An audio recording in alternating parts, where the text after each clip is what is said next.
মতো 2 টাকার মতো আমাদের জীবনের মূল্য না। শেখ হাসিনাকে নিয়ে আসবো এই দেশে, ফাঁসির কাজটা ঝুলাবো। হোসেন সাইদি থেকে শুরু করে অসংখ্য মানুষকে বাংলাতে ফাঁসির কাজটা ঝুলিয়েছিল। আমরা তাদের বিচার করব ইনশাআল্লাহ। শেষ কথা যেটা সীমান্তে হত্যা হয়, উনি বলে সবার আগে বাংলাদেশ, বলে জাতীয়তাবাদী। এটা ভুয়া জাতীয়তাবাদী। সীমান্তে হত্যা হবে, কোন জাতীয়তাবাদী বসে থাকবে এমন জাতীয়তাবাদী বাংলাদেশে প্রয়োজন নাই। এই আমাদের রাজশাহীতে মাওলানা ভাসানী, এখানে দাদার বয়সী অনেকে রয়েছেন, 90 বছর বয়সে বলেছিল আমার জলের অধিকার লাগবে, ভারত তুমি বড় রাষ্ট্র হতে পারো, কিন্তু পানির অধিকার আমি ছাড়বো না। আজকে ফারাক্কার ঐতিহাসিক দিবসে পানির অধিকার, সীমান্ত হত্যা বন্ধ, গণভোটের রায় বাস্তবায়ন, মানুষের বিদ্যুৎ গ্যাসের চাহিদা এবং শেখ হাসিনার বিচারের দাবিতে আপনারা যে ঐক্যবদ্ধ সংগ্রাম শুরু করেছেন, রাজপথে পার্লামেন্ট থেকে এখানে সংগ্রাম গড়িয়েছে, এই রাজাদের সংগ্রাম চলবে। রাজশাহীতে শহীদ হয়েছিলেন শহীদ নোমানী ভাই থেকে অসংখ্য ভাইরা, যাদের পথ ধরে রাজশাহীর অসংখ্য তরুণ এখনো প্রস্তুত রয়েছে আগামীর বাংলাদেশে ইসলাম এবং সার্বভৌমত্ব রক্ষার জন্য জীবন বাজি রেখে তরুণ যুবা মায়ের থেকে বিদায় নিয়ে রেখেছে। যদি বাংলাদেশে ইসলাম মুসলমান সার্বভৌমত্বের উপরে কোনো আঘাত আসে, তারা শহীদি নজরানার জন্য প্রস্তুত আছে ইনশাআল্লাহ। আমাদের সামনে অনেক শহীদ নজরানা পেশ করেছেন।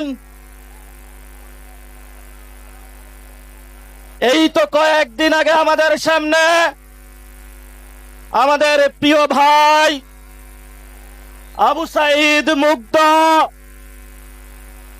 অকাতরে প্রাণ দিয়ে গিয়ে আমাদেরকে শিখিয়ে গিয়েছেন, আল্লাহর জমিনে আমি রক্ত দিয়ে যাচ্ছি, এই জমিন তোমাদের কাছে আমানত রেখে যাচ্ছি, এই জমিন তোমাদের রক্ষা করতে হবে। প্রিয় ভাইরা, আমরা এই আজকের যে সংগ্রাম, আজকের যে সমাবেশ, এটাতে কোনো চাঁদাবাজির টাকার জন্য আসি নাই, কোন সন্ত্রাস করার জন্য আসি নাই, কোন দখলবাজি করার জন্য আসি নাই। আমরা আল্লাহ, তার রাসূল সাল্লাল্লাহু আলাইহি ওয়াসাল্লাম এবং 47-এ যারা শহীদ হয়েছিলেন, 71-এ যারা শহীদ হয়েছিলেন, 24-এ যারা শহীদ হয়েছিলেন, তাদের আকাঙ্ক্ষা বাস্তবায়ন করার জন্য এসেছি। তাদের আকাঙ্ক্ষা ছিল বাংলাদেশে সংস্কার বাস্তবায়ন হবে, একজন প্রধানমন্ত্রী দীর্ঘদিন ক্ষমতার মসনদে থেকে ফ্যাসিবাদী হওয়ার যে তার খাদেশ, সেটা বাংলার জনগণ রুখে দিয়ে নতুন বাংলাদেশ গঠন করবে। অসংখ্য ভাইয়ের এখনো পায়ে গুলির বুলেট লেগে রয়েছে, হাত নাই, অনেক মা সন্তান হারিয়েছে, অনেক বাবা সন্তান হারিয়েছে। রাজশাহীর গলিতে মাঠে প্রাণ করে শহীদের মানুষকে নির্যাতন করা হয়েছে। এই ইলেকশনে আমাদেরকে ভোট চুরি করা হয়েছে। আমরা বাংলাদেশের স্বার্থের জন্য চুপ থেকেছি, কিন্তু আগামী লোকাল গভর্নমেন্টে শহীদ জিয়ার সন্তান তারা একটা মনকে হুঁশিয়ার করে দিচ্ছে, যদি ভারতের উপর কোনো হাত বসে না, সেই হাত আমরা ভেঙে চুরমার করে দেব। আমরা ধৈর্য ধারণ করছি, ধৈর্যের বাঁধ ভাঙবেন না। একটা ভাঙ্গা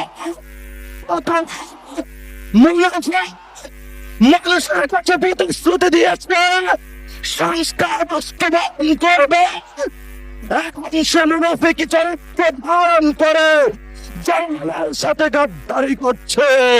আমরা এখানে আছি ইনশাআল্লাহ প্রস্তুত। সবাই প্রস্তুত আছেন? হাত তুলে সবাই দেখান, সবাই প্রস্তুত আছে?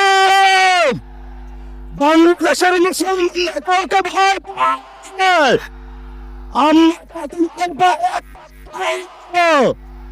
আমরা একমাত্র আল্লাহকে ছাড়া কাউকে ভয় পাই না। অসংখ্য শহীদ আমাদের সামনে আছে। শহীদ